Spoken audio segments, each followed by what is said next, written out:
ස්වර්ගදල පරාක්‍රම දෙවිඳුන්ගේ අභිමුඛයේ මෙයන්වූ සුද්ධ සභා දවසේ උන්වහන්සේට ගෞරවය යුතුව උන්වහන්සේගේ අභිමුඛයේ රැස් වෙමු. මෙයන්වූ දැස්වෙන අපේ නැවත අවස්ථාවක් බවට පත් වුණා. අපේ නිවෙස්වල සිටමින් දෙවියන් වහන්සේට නමස්කාර කරන්න ඒ ස්වර්ගදල පරාක්‍රම දෙවිඳුන් විශ්වාස කරන සරගත් ලෙස මෙයන්වූ දැස්වෙන අපේ හදවත් දෙවිඳුන් ඉදිරියට කරගන්න. සිල් ගෞරවයත් මහිමයත් දෙන පිණිස දෙවි පියාණන්ගේ අභිමුඛයේ රැස් වෙමු. අපි අපේ සියලු කාරණා පසුක දමලා පවුලක් ලෙස අපි අපේ නිවස තුළ දෙවිඳුන්ගේ නාමය උසස් කරමු. ස්වර්ගයේද පොළොවේද වැඩ වාසය කරන්නා වූ මෞංකාර දෙවි පියාණන් මම ඔබගේ ස්වර්ගස්ස දෑතට ජීවමාන හස්තයට ස්වාමිනී ඔබගේ ගෞරවය පිණිස මේ සුදු සබත් දවසේ ස්වාමිනී මේ කාලය වාර කළ යටත් කරනවා. දෙවි පියාණනි විශේෂයෙන් මේ ගෘහයේ භූමියට ආශිර්වාද කරන්න ස්වාමිනී ඔබගේ නාම උසස් කරන්නා ස්වාමිනී ඔබගේ නිවෙස්වල සිටින ඔබට දෑත් වසවන කාල ස්වාමිනී නිවෙස්වල භූමිවල ඔබ රාජුන්ගේ රාජ ලෙස සිටින දෙවි පියාණනි මුළු ගෞරවයත් මහිමයත් ඔබට දීලා ඔබ ඉදිරියටත් වෙලා ස්වාමිනී අනන්ත දවසේ ගෞරවය ලබන්න කෙරෙන්නේ පියාණනි මේ රටේ ජනාධිපති අගමැති විරුද්ධ පක්ෂයේ නායකයන් අධ්‍යක්ෂ මන්ත්‍රීවරු ත්‍රිවිධ හමුදා පොලිසිය ගමේ ග්‍රාම නිලධාරී නගරේ නගරාධිපති ඇතුළු සියල්ලන් ඔබ උත්තර බාර කළා. ඔවුන් ඔබගේ ගෞරවය පිණිස සූදානම් කරන්න කෙරෙන්නේ දෙවි පියාණනි මේ ගෘහයේ සිටිනා හැම මිනිසෙක්ම බාර කළා. ස්වාමීන් දෙවියන් වහන්සේ බව දැනගන්න ඔවුන්ට වහන්සේගේ කරුණාව විලාස කරන්න කෙරෙන්නේ සියලු ගෞරවයත් මහිමයත් දීලා ස්වාමීන් දවසේ ඔබ ඉදිරියටත් වෙමින් ස්වාමීන්ගේ නාම උසස් කරන දරුවන් ඔබ ඉදිරියට කැප කළා බාර කළා. මුළු දේහයේ ගෞරවය ඔබට පුදනවා. ඔබ වහන්සේ මේ මැද වැඩ වාසය කරන සාස්තුතිය කියනවා. සියල්ලේ ගෞරවය නැවතත් ඔබ දෙනවා. ඔබගේ පුත්‍ර නාසරේ යේසුස් ක්‍රිස්තුස් වහන්සේගේ උතුම් වූ ජීවමාන නාමයෙන් Thank you.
සමත් දවසේ දෙවියන්ගේ පාමුලට උන්වහන්සේ අපට දුන්න කරුණාව නිසා අපි නැවත වරක් අපසිදු වුණා.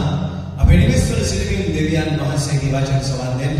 නමුත් අපේ දෙවියන් වහන්සේගේ හාස්කම් අපි දිනෙන් දින අත්දකින්න යනවා. මේ අනුරු දැසන දෙවියන් වහන්සේගේ අභිමුඛේ උන්වහන්සේගේ දිව්‍යමය වචනයට සූදානම් වෙන වෙලාවෙදී උන්වහන්සේ මට දුන්නා වූ තේමාව තමයි හාස්කම් පිරුණු අපේ ජීවිතය. හලෙලූයා. අපි සුන්දරයේ පාඩේ කියවන්ට යනවා ගීතාවලිය 114 දෙවෙනි පදයේ සිට 8 වෙනි පදය දක්වා. යුදා උන්වහන්සේගේ ශුද්ධ ස්ථානය විය. ඊශ්‍රායල් උන්වහන්සේගේ රාජ්‍ය විය. මුහුද එදක පලා ගියේය. යොර්දාන් ගඟ අපසු හරවනු ලැබුවාය. කඳු බැටළුවන් මෙන්ද කුඩා හෙල් බැටළු පැටවුන් මෙන්ද පෙම්කෙලියෝය. එම්බා මුහුද තා පලා යන්නේ යොර්දාන තී අපසු හැරෙන්නේ තොපට කුමක් වෙලාද? එම්බා කඳු තොප බැටළුවන් මෙන්ද කුඩා හෙල් තොප බැටළු පැටවුන් මෙන්ද පෙම්කෙලින්නේ තොපට කුමක් වෙලාද? එම්බා පොළව පර්වතය දිය පොකුණක්ද ගිනිගලදිය උල්පතක්ද කළා වූ ස්වාමීන් ඉදිරියේහි එනම් යාකෝබ්ගේ දෙවියන් වහන්සේ ඉදිරියේහි වෙවුලද. ආමෙන්. සෙනෙවන්තය අපේ ජීවිතය තුළ හාස්කම් දකින්න පුළුවන් ඇස් නිරන්තරයෙන් ඇරිලා දෙන්න ඕන. දෙවියන් වහන්සේ අප සමග ඉන්න නිසා අපේ ජීවිතය හාස්කමෙන් පිරුණා වූ ජීවිතයක්. එහෙම නැත්නම් මේ ජීවිතයක් තුළ අපි ජීවත් වෙමින් ඉන්නවා කියන සත්‍යතාවය අපිට පේන්න ඕන සෙනෙවන්තය. වෙනස වෙන්නේ දෙවියන් වහන්සේ අපේ ජීවිතේ හාස්කම් කරන බව දකින්න අය සිටිනවා, දකින්න නැති අය ඉන්නවා. දෙවියන් වහන්සේ මගේ ජීවිතේ හාස්කම් කරන්න කියලා නෙවෙයි අපි ආඥා කරන්න ඕන. ස්වාමිනේ ඔබ වහන්සේ අපේ ජීවිතේ දිනපතා කරන හාස්කම් දකින්න අපේ ආත්මික ඇස් විවෘත කරන්න කියලායි. දෙවියන් වහන්සේ මේ දක්වා නොකරපු පුදුම දේවල් අපේ ජීවිතේ කරන්න යන බව මම මගේ ජීවිතේ නිරන්තරයෙන් අත්දකිනවා. ඒ විතරක් නෙවෙයි සෙනෙවන්ත අපේ සිදුවීත්තේ දැනටම දෙවියන් වහන්සේ අපේ ජීවිතේ කරමින් සිටින හාස්කම් දකින්න පුළුවන් ඇදහිල්ලක් අපතොල තිබෙන්න ඕන. ඒ අසරණ තමයි සෙනෙවන්තය යේසුස් වහන්සේ අදහන එක ප්‍රීතියක් වඩපත් වෙන්න යන්නේ. ඒ අසරණ තමයි සෙනෙවන්තය ජීවිතේ අර්ථයක් ඇති වෙන්න යන්නේ. ඒ අසරණ තමයි සෙනෙවන්තය සුභාරංචි ගෙනියන්න පුළුවන්කමක් තිබෙන්නේ. ඒ අසරණ තමයි සෙනෙවන්තය දෙවියන් වහන්සේට මහිමේ ජීවිතය අපිට ගත කරන්න පුළුවන් වෙන්නේ. දෙවියන් වහන්සේ ඇත්තටම ජීවමානයි කියලා දැනුණත් හාස්කම් කරන ලබන බව මේ සත්‍යතාවය හරියට විශ්වාස කරන අය එහෙම නැත්නම් දෙවියන් වහන්සේ ජීවමාන බවත් උන්වහන්සේ ක්‍රියා කරන බවත් මෙව සත්‍යතාවය හරියට දැනගන්නවා නම් ඒ මිනිස්සයා මුළු ලෝකෙම කිව්වා දෙවියන් වහන්සේ බොරුයි කියලා. ඔවුන් නම් කවදාවත් සෙලවෙන්න යන්නේ නැහැ. දෙවියන් වහන්සේ කවුද කියලා හොඳට දන්නවනම් සෙනෙවන්තය දෙවියන් වහන්සේගේ හාස්කම් හොඳට අත්දැකලා තිබෙනවා නම් එහෙමනම් මිනිස්සු දෙවියන් වහන්සේ නැහැ කියලා කියන වෙලාවේදී අපිට කියන අය ගැන කනගාටුවක් මිසක් අපේ ඇදහිල්ල කිසි විටක සෙලවෙන්න යන්නේ නැහැ සෙනෙවන්තය. මේ ඇස් ඇරෙන එක ඉතාම විශේෂයි.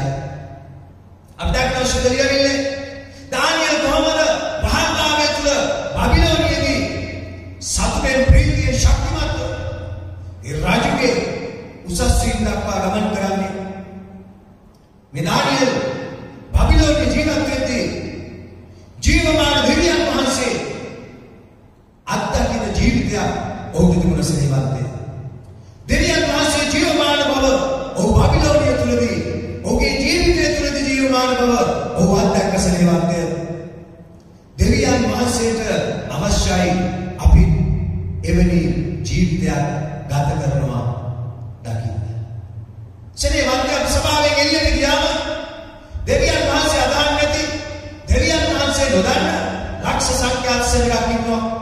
ඒ විතරක් නෙවෙයි අපි අතර එකට ඉඳලා වැටෙනව නැගිටිනවා එවැනි සෙනගක් කොහොමද ඉන්නවා. එවැනි මෙවැනි සෙනගක් නැති අපි කොහොමද දානියෙල් වගේ ජීවත් වෙන්නේ කියලා යනුනේ හිතෙන්න පුළුවන්. සෙනෙවන්තය ඒ හිතනවා නම් එක දෙයයි අපි කළ යුත්තේ. අපේ ජීවිතය තුළ දෙවියන් වහන්සේව අත්දකින්න පුරුදු වෙලා තිබෙන්න ඕනේ. ඇත්තටම බැලුවොත් අපේ ජීවිතය තුළ පුදුම හාස්කම් දෙවියන් වහන්සේ කරමින් තිබෙනවා.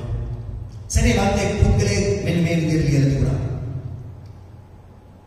සවස දෙයක බීලා මම නැගිටින්න යන විට කොන්ද එහෙම නැත්නම් අප්‍රාණවත් රෝගේ ශරීරය අප්‍රාණවත් බවට පත් වුණා. ඊට පස්සේ රාත්‍රියේ නිදා ගන්න ගියාම ලොකු වේදනාවක් ඇති වුණා. උදේ ඇඳින් නැගිටින්න ගියාම නැගිටින්න බැරි වුණා. එක දවසක් ඇතුළත මගේ ජීවිතයේ සියල්ල වෙනස් වෙන්න ගත්තා. බිම වැටුණු දෙයක් නැවත ගැනීමට සවත්තුවේ මේස් දෙක ළමා ගැනීමට ඒ වගේම කැස්සක් වෙන විට ඒ පිට කිරීම මට මහත් වූ වේදනාවක් වුණා. වාඩි වෙලා ඉඳලා නැගිටින එක තවදුරටත් මට කරන්න පුළුවන් දෙයක් නෙමෙයි නෑ. ඒ වෙලාවෙදි මට එක්තරා කතාවක් මතක් වුණා. හාස්කම් යනු අහසට යන එකවත් මුහුද පිට ඇවිදින එකවත් නෙමෙයි. පොළොව පිට ගමන් කිරීමයි. තරුණ කාලේ දුව පැනපු එක මතක් වෙනවා. අද ඒ වගේ කිසිම ප්‍රයෝජනයක් නැහැ. ඇසිපිය ගහන එකත් අද මට අමාරුයි. එහෙනම් මට අද අවශ්‍ය තිබෙන්නේ කුමක්ද? මට අවශ්‍ය හාස්කම් මොකක්ද? තනියම නැගිටීම, එකට එකතු වෙලා කෑම කන එක, එකට එකතු වෙලා hina වෙලා ඉඳ සිටීම, තනියම වොස්රූම් එකට යෑම. මේ දේවල් හාස්කම් කියලා තේරුම් යන විට මම ප්‍රමාද වැඩි.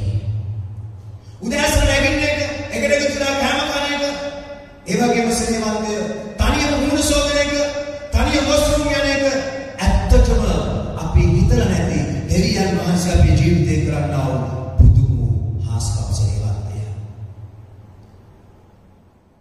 එනම් හාස්කම් සිදු වෙනවද නැද්ද කියන එක නෙවෙයි ප්‍රශ්නේ. මේවා දකින්න අපිට ආත්මික ඇස් දෙකක් තියෙනවද නැද්ද කියන එකයි ප්‍රශ්නේ. හාස්කම් දකින්න පුළුවන් නම් වියලා තිබෙන අපේ ආත්ම අපේ ජීවිත නැමත ප්‍රබෝධමත් වෙන්න යනවා, ප්‍රීතිමත් වෙන්න යනවා සෙනෙවන්තය. මිනිස්සු එකමනේ කීප දෙනෙක් දකින්නේ විවිධාකාරයකයි, එකම විදියට දකින්නේ.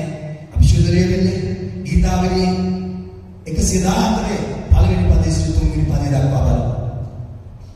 ඊශ්‍රායෙල් මිස්රයේද යාකෝබ්ගේ වංශය අන්‍ය භාෂාවක් ඇති මනුෂ්‍ය ජාතියකින්ද නික්ම ගිය කල යුදා උන්වහන්සේගේ ශුද්ධ ස්ථානය විය. ඊශ්‍රායෙල් උන්වහන්සේගේ රාජ්‍ය විය. මුහුද ඒ දැක පලා ගියේය. යෝර්දාන් ගඟ අපසු හරවනු ලැබුවාය. ආමෙන්. මොකද්ද මේ කියන අපිට විශ්වාස කරන්න පුළුවන් නික්මයාගේ කාලේ විශ්වාසනගෙදී රතු මුහුද දෙවැවුණා, මුහුද පලා ගියා. යෝර්දාන් ගඟ සෙනෙවන්තය එගොඩට යන්න හැකියාව ලබා දුන්නා. සෙනෙවන්තය මේක අපි පිළිගන්නා වූ සත්‍යතාවයක්. හැබැයි ඊළඟ කතාව බලමු අපි 4 වෙනි පදයේ සිට 6 වෙනි පදය දක්වා ගින්දරන්නේ 114. කඳු වැටළු පැටවුන් වෙන්ද කුඩා හෙල් වැටළු කඳු වැටළුන් වෙන්ද කුඩා හෙල් වැටළු පැටවුන් වෙන්ද පිරිකෙලියෝය. එම්බා මුහුද තා පලා යන්නේ යෝර්දාන තී අපසු හැරෙන්නේ තොපට කුමක් වෙලාද? එම්බා කඳු තොප වැටළුන් වෙන්ද කුඩා හෙල් තොප වැටළු පැටවුන් වෙන්ද පිරිකෙලින්නේ තොපට කුමක් වෙලාද? ආමෙන්. සෙනෙවන්තය මොකද්ද මේ දකින්න කෙනාගේ දැක්ම? ඔහු දකින්නවා කඳු, හෙළ, ප්‍රීතිය දුවගෙන ඇවිදින ආකාරය. සෙනෙවන්තය මොකද්ද මේකෙන් කියන්නේ? මේ ඔහු දැක්ක ආකාරය. සෙනෙවන්තය ආත්මයන් වහන්සේ තුල ඉන්න කෙනා සහ ආත්මයන් වහන්සේ තුල නැති කෙනා දකින්න ආකාරය 100% වෙනස්. සෙනෙවන්තය එක ගෙදරකට ජීවත් වෙලා, එකට කෑම කාලා, එකට නැගිටලා, නමුත් ආත්මයන් වහන්සේ ඉන්න කෙනා සහ නැති කෙනා අතර වෙනසක් තිබෙන්න යනවා. ඒ නිසා සෙනෙවන්තය අපි ස්තුති කරන්න යන දෙවියන් වහන්සේට අපිට ගොඩාක් දේවල් තියෙන නිසා නෙවෙයි, අපි දෙවියන් වහන්සේව අදහන නිසා. Hallelujah, hallelujah. සෙනෙවන්තය බොහෝ සෙනඟ හොඳට ඇවිදින්න ඉඳෙද්දී ඇවිදින්න ගිහලා තියෙන කකුල් දෙක නිසා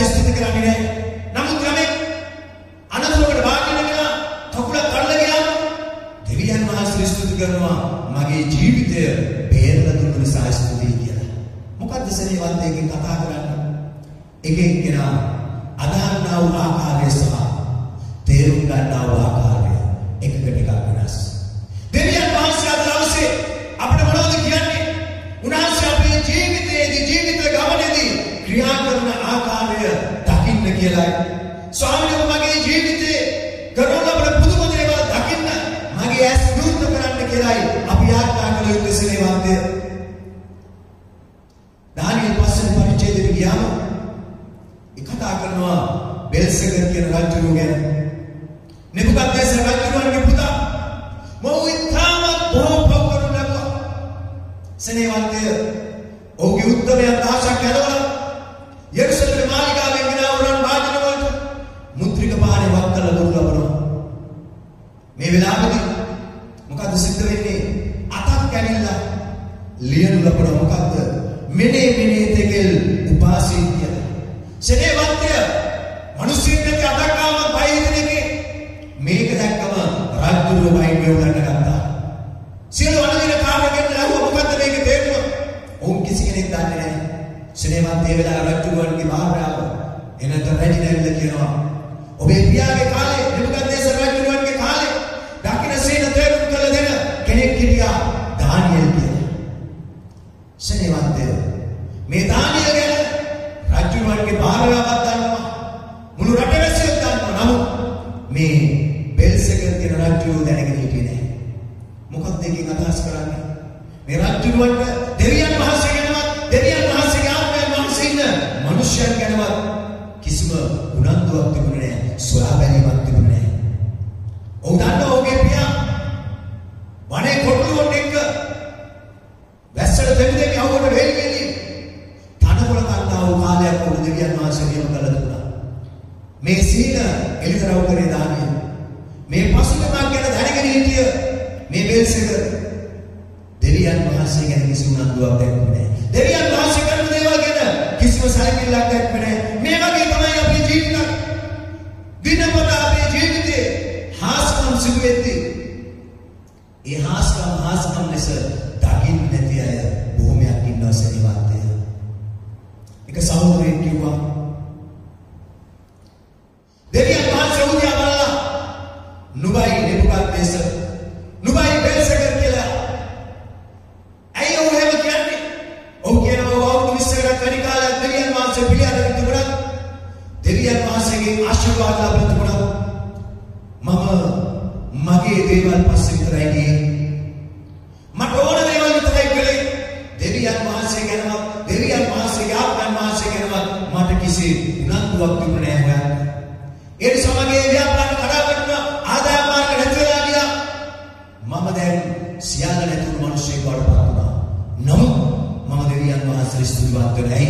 මට නැවත ඔබ වෙත හැරෙන්න ඔබව දකින්න ඔබ මට කරුණාව දුන්නා. හලෙලූයා. මේව තමයි සේවන්තය. උන්වහන්සේගේ හාස්කම් කියන්නේ පහතට වැටුණත් නැත්තනම නැතුණත් ඒ තුල දෙවියන් වහන්සේ තමන්ගේ ජීවිතය තුළ ක්‍රියා කරන ආකාරය යමෙක්ට අත්දැකීමක් තිබෙනවා නම් ඒ ජීවිත ගමනේ අත්දැකීම අල්ලගත්තා නම් සේවන්තය ඔහු ජයග්‍රාහී මිනිසෙක් වෙනවා.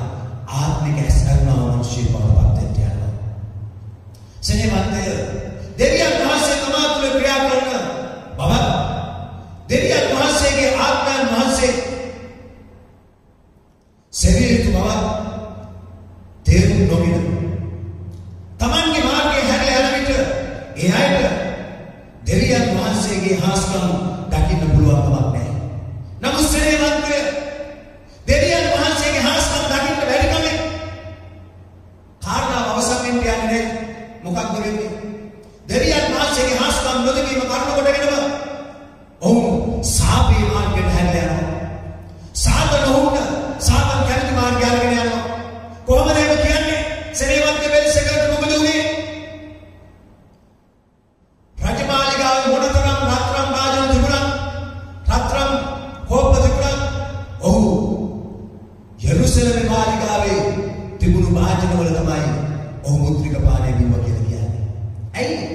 ඔහු දෙවියන් වහන්සේගෙනම දෙවියන් වහන්සේගේ ආත්මයන් වහන්සේගෙනම දෙව්වේ නැති නිසා ඔහු නොදැනුවත්වම සාපේ මාර්ගයේ ගමන් කළා. ඔහුගේ ජීවිතේ ඔහු නොදන්න විදිහට ඒ සසනේවන්තය අපි දැනගන්න ඕන. යමෙක් දෙවියන් වහන්සේවත් දන්නේ නැත්නම්, දෙවියන් වහන්සේගේ ආත්මයන් වහන්සේ ගැන සලකන්නේ නැත්නම්, තමා විසින් තමාගේ කැමැත්තෙන්ම සාතන්ගේ මාර්ගයවත් සාපේ මාර්ගයේ ගමන් කරන්න යනවා. ශුද්ධලේවිලාණන්ට පණිවිඩ දෙනවා. අපි දකිනවා රෝම පොතේ පළවෙනි පරිච්ඡේදයේ 20 වෙනි පදේ උන්වහන්සේ මොනවද අපිට කියන්නේ කියලා. මම නිසාද ලෝකය නැවූ පටන් දෙවියන් වහන්සේගේ අදෘශ්‍යමාන දේවන උන්වහන්සේගේ සදාකාලික වූ බලය හා දෙවිකම මවන ලද දේවලින් තේරුම් ගොස් පැහැදිලි ලෙස පෙනී යන්නේය. එබැවින් ඔහු නිරන්තරව සිටිති. ආමෙන්. සෙනෙහවන්ත දෙවියන් වහන්සේගේ බලය අත්දකින්න යන්නේ මේ හාස්කම් වලින් නෙමෙයි. කොහොමද දෙවියන් වහන්සේගේ බලය අත්දකින්නේ? උදේට නැගිටින විදිහ පායලා තියෙන ලස්සන. රාත්‍රියේ විදිහ බහැලා යනවා. මේක තවත් ගැඹුරින් ඔබට කතා කරලා පැහැදිලි කරන්න ගියොත් මේ තරම් විශාල විශ්වයක් තුල සෙනෙහවන්ත එක් පැත්තකින් අයිස් කඳු, එක් පැත්තකින් විශාල කාන්තාර, එක් පැත්තකින් කිසිවෙකුට පාලනය කරන්න බැරි මහා විශාල සුළං. නමුත් මේ සියල්ල මැද්දේ දෙවියන් වහන්සේ මේ පුරා පෘථිවිය තුල උන්වහන්සේගේ මැවිල්ලි මනුෂ්‍යයන්ට නිශ්චලව ජීවත් වීමේ හැකියාවක් ලබා දීලා තිබෙනවා. මේක මහා සමාජයෙන් වාසනේවන්තය. අපි පෘථිවිය තුල ජීවත් වෙනවා කියන්නේ ඒක මහා පුදුම හාස්කමක්. මේක අපි අත්දකින්න ඕන. ගීතාවලියේ 10 වෙනි පරිච්ඡේදයේ පළවෙනි පදය කුමක්ද අපිට කතා කරන්නේ? අහස දෙවියන් වහන්සේගේ මහිමය ප්‍රකාශ කරයි. ගුවන්තලය උන්වහන්සේගේ හස්ත කර්මාන්තය දක්වයි. ආමෙන්. දෙවියන් වහන්සේගේ පුදුම ක්‍රියාවල් නැත්නම් සෙනෙහවන්ත අපි ජීවත් වෙන්නේ කොහොමද කියන්නේ? මගේ ජීවිතේ හාස්කමක් වෙන්නේ නැහැ කියලා. මේක නොදැන කියන කතාවක් සෙනෙහවන්තේ. මේ විශ්වයේ ජීවත් වීමම අපිට පැහැදිලි කරන්න බැරි තරම් පුදුම හාස්කමක්. ආමෙන්. සෙනෙහවන්තය ඊට වඩා පුදුම හාස්කමක් තිබෙනවා. ස්වර්ග බලධාරී දෙවියන් වහන්සේ අප තුළ ඇවිල්ලා වාසය කරනවා කියන එක. සෙනෙහවන්ත ඒකට අපිට පැහැදිලි කරගන්න පුළුවන් කුඩා උදාහරණයක් තිබෙනවා. මොකක්ද? DNA පරීක්ෂණය. එමෙතන මේ DNA කියන ක්‍රමවේදය යම් කෙනෙක් ලෝකයන් හඳුනා දුන්නද ඒ තුලින් අපි දැනගත්ත සත්‍යතාවයක අපි තුල තියෙන DNA කියන එක දැනගත්තේ හඳුනා දීම කාරණා කොටගෙන. සෙනෙහවන්ත ඊට වඩා පුදුම ක්‍රියාව තමයි දෙවියන් වහන්සේ අපි තුල වාසය කරනවා කියන එක. Hallelujah, hallelujah, hallelujah. සෙනෙහවන්ත උන්වහන්සේ මාතෘ ඉන්නවා කියලා මට සාහිතිකයක් ඇතුණා නම් වෙනත් මොනවද අපි දෙවියන් වහන්සේගෙන් ඉල්ලන්නේ? ස්වාමීන් වහන්සේ වෙන මොකුත් එපා. ඔබ මාතෘ සිටින එක මට සෑහෙනවා. හලෙලූයා. එහෙම හිතන මනුෂ්‍යගේ ජීවිතය තුළ දෙවියන් වහන්සේ පුදුම බලවත් දේ කරන්න යනවා. ආමේන්, ආමේන්. සෙනෙහවන්තය දැනටම දෙවියන් වහන්සේ කර තිබෙන අනුග්‍රහය දකින්න පුළුවන් අයගේ සිත්වල එහෙම නැත්නම් ජීවිතවල දෙවියන් වහන්සේ පුදුම දේ කරන්න යනවා. දැනටමත් කර තිබෙන දේ දකිනවා. නමුත් දෙවියන් වහන්සේ තමන්ගේ ජීවිතේ දැනටමත් කර තිබෙන මේ හාස්කම් යන දකින්න බැන්නම් දෙවියන් වහන්සේ ඔහුගේ ජීවිතේ ඊට පස්සේ වෙන දෙයක් කරන්න යන්නේ නැහැ. ඔබේ ජීවිතය සෙනෙහවන්තය පටන් ගන්න කුඩා හාස්කම් වලින් ජීවිතය ඉදිරියට ගෙනියන්න. කුඩා හාස්කම් දකින්න පුරුදු වුණාම මහත් වූ හාස්කම් දෙවියන් වහන්සේ අපේ ජීවිතේ කරන්න යනවා. ආමේන්. ඔබ දන්නවා සෙනෙහවන්ත දවසේ අපේ මාතෘකාව ප්‍රදානය තමයි මේ දානිය. මොකක්ද මේක කියන්නේ? දානියෙල් කොතනින්ද හාස්කම් අත්දකින්න පටන් ගත්තේ? දානියෙල් පළවෙනි පරිච්ඡේදයේ පළවෙනි පදයෙන් කියනවා මොහුට වහවාවට ගෙනාවට පස්සේ රජුගේ භෝජනයේ සමුද්‍රික පානය මේ දානියෙල් ගත යුතුයි කියලා. දානියෙල් එදා දෙවියන් වහන්සේ විශ්වාස කළා. චූටි හාස්කමක් අත්දකින්න යනවා. කෑම කියන්නේ මහලු දෙයක් නෙමෙයි, පොඩි දෙයක්. දානියෙල් කියනවා ඔව් බාරෙන් කොරගාවට කියනවා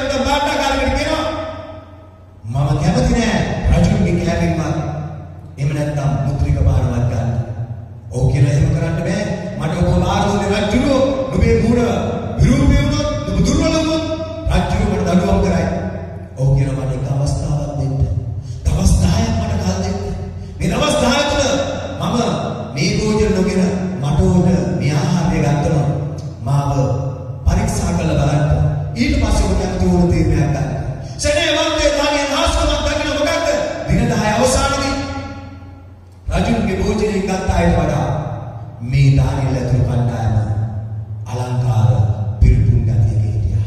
ඔව් එතන දෙවියන් වහන්සේගේ හාස්කමක් දැක්කා. චූටි දෙයකින්, කැමකින්, පොඩි දෙයකින්.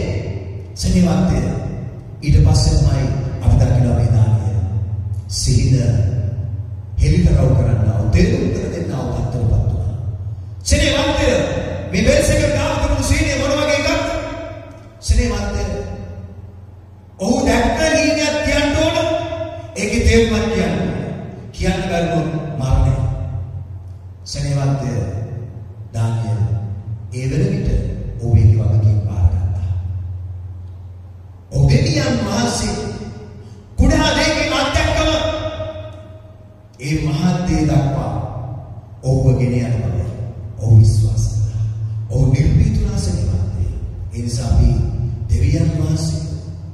දෙවියන් වහන්සේගේ හාස්කම් පොඩි දෙයින් විශ්වාස කරමින් අත්දකින්න මුළු ජීවිතේ උන්වහන්සේ අපිට පෙන්වන දේ අත්දකින්න පුරුදු වෙන්න ඕනේ.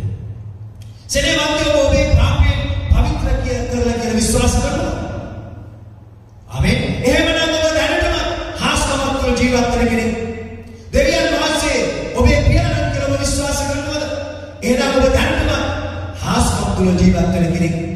යේසුස් වහන්සේ ඔබ තුළ වාසය කරනවා කියලා විශ්වාස කරනවද? එහෙමනම් දැනටම ඔබ හාස්කම් තුළ ජීවත් වෙන්නා වූ කෙනෙක්. මේ මහත් වූ හාස්කම් ලෙස ඔබ විශ්වාස කරනවා නම් සෙනෙවන්තය දෙවියන් වහන්සේ පුදුම බලවත් ඔබේ ජීවිතේ කරන්න යනවා. ආමෙන්. ආමෙන්. දෙවියන් වහන්සේ පුදුම හාස්කමේ දෙවියන් වහන්සේ. සෙනෙවන්තය අපි ඇවිදින එකත් හාස්කම. අපි කතා කරන එකත් හාස්කම. මේක අපි කාලේ දකින්න යනවා. සෙනෙවන්තය අපි ඇවිද ගන්න බැරි මිනිස්සෙක් ගෙනල්ලා ඔව් දෙවියන් වහන්සේ ඇවිදින්න පුළුවන් තත්ත්වයකට පත් කරාම මුළු ලෝකයම දැනගන්න යනවා. පත්තරවල වැටෙන්න යනවා.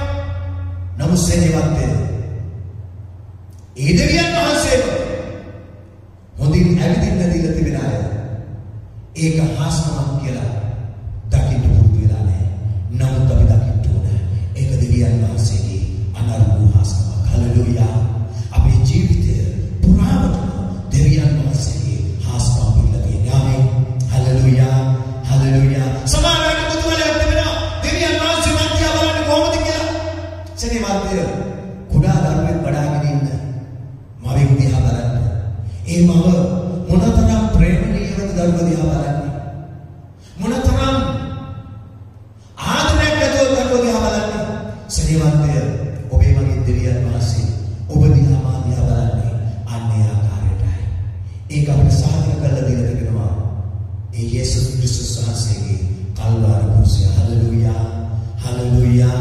සෙනෙවන්තය ඔබේ ජීවිතේ මේ දේවල් විශ්වාස කරනවා නම් ඔබේ ජීවිතේ හාස්කමින් පිටලා තිබෙන විශ්වාස කරනවා නම් ඒ විශ්වාසය කරනකොටගෙන දෙවියන් වහන්සේ ඔබේ ජීවිතේ පුදුම දේ කරන්න යනවා. ආමේන්.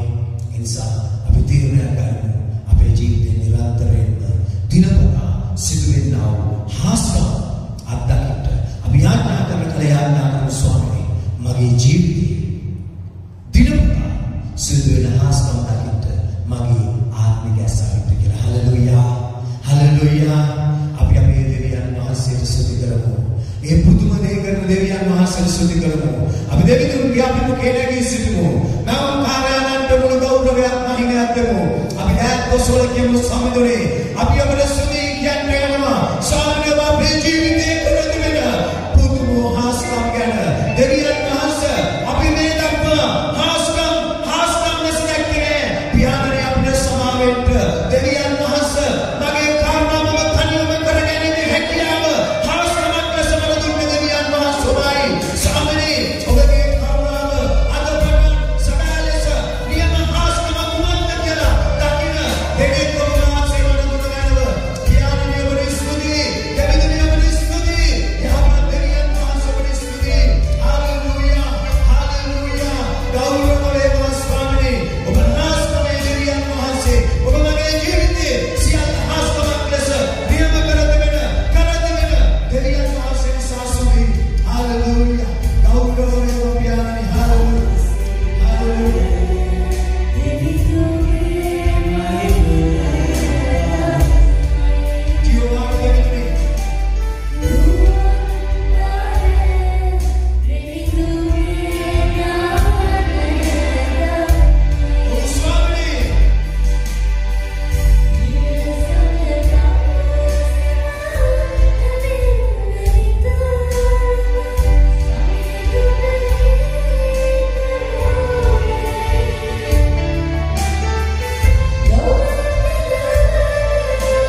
පෙන්වීම තුළ ගෙනියන්නේ කියලා ඉල්ලනවා. ස්වාමී කෙනෙක් ලාගෙන නිස්ත භූමිද ස්වාමීන් වහන්සේගේ පන්තුලේ උන්වසා ගන්න යමෙක් නම් රෝගී තත්ත්වයක් තුළ වේදනාවක් තුළ පීඩාවක් තුළ කඳුලක් තුළ ගමන් කරනවද යේසුස් වහන්සේගේ නාමයෙන් ඔවුන් නිදහස් වෙන සලස්වන්න. දැන් මේ ශුද්ධ දාත්‍රවාද කරනවා. ඔබගේ දාසයස ඔවුන්ට ආශිර්වාද කරනවා. ඔබ ආශිර්වාද කරන සාස්තුතිය කියනවා. ඔබේ පුතුරු නාසය යේසුස් ක්‍රිස්තුස් වහන්සේගේ උතුම් වූ ජීවමාන නාමයෙන් ස්වර්ගයේ පොළවේ වැඩසවසන බලවත් දෙවියන් ඔබට ප්‍රේම කරන සෙනඟ ඔබගේ පාමුලින්ද ඔබට දයන් දොසොබට ගෞරව කරලා පියාණන් මේ සංකේ පුරාණෝගේ ජීවිත ආරම්භ කරන්න යනවා. ශුද්ධාත්මක වහන්සේ දෙකනා සම්ප්‍රසුතිලා යනවා. ඔවුන් ගමන් කරන මාර්ගවල ඔබගේ රැකවරණය දුරනවා. සම්ප්‍රෝණ ඇතුළේ නිවස් භූමියද ඔබගේ රැකවරණය දුරනවා. සියල්ලේ ගෞරව ලබන්න කියලා. දැන් ඔබට මහිමය දීලා ඒ සියල්ල ඔබගේ දරුවන් කිම්සා සුදී කියලා. දැන් ස්වර්ගයේ වැඩසිට දෙවියන් වහන්සේගේ උතුම් කරුණාව යේසුස් ක්‍රිස්තුස් වහන්සේගේ නාමයෙන් ප්‍රේමය ශුද්ධාත්මක වහන්සේගේ මාර්ගයෙන් සම්පූර්ණයි. ඔබ වහන්සේගේ නාමයෙන් පැමිණීම දක්වා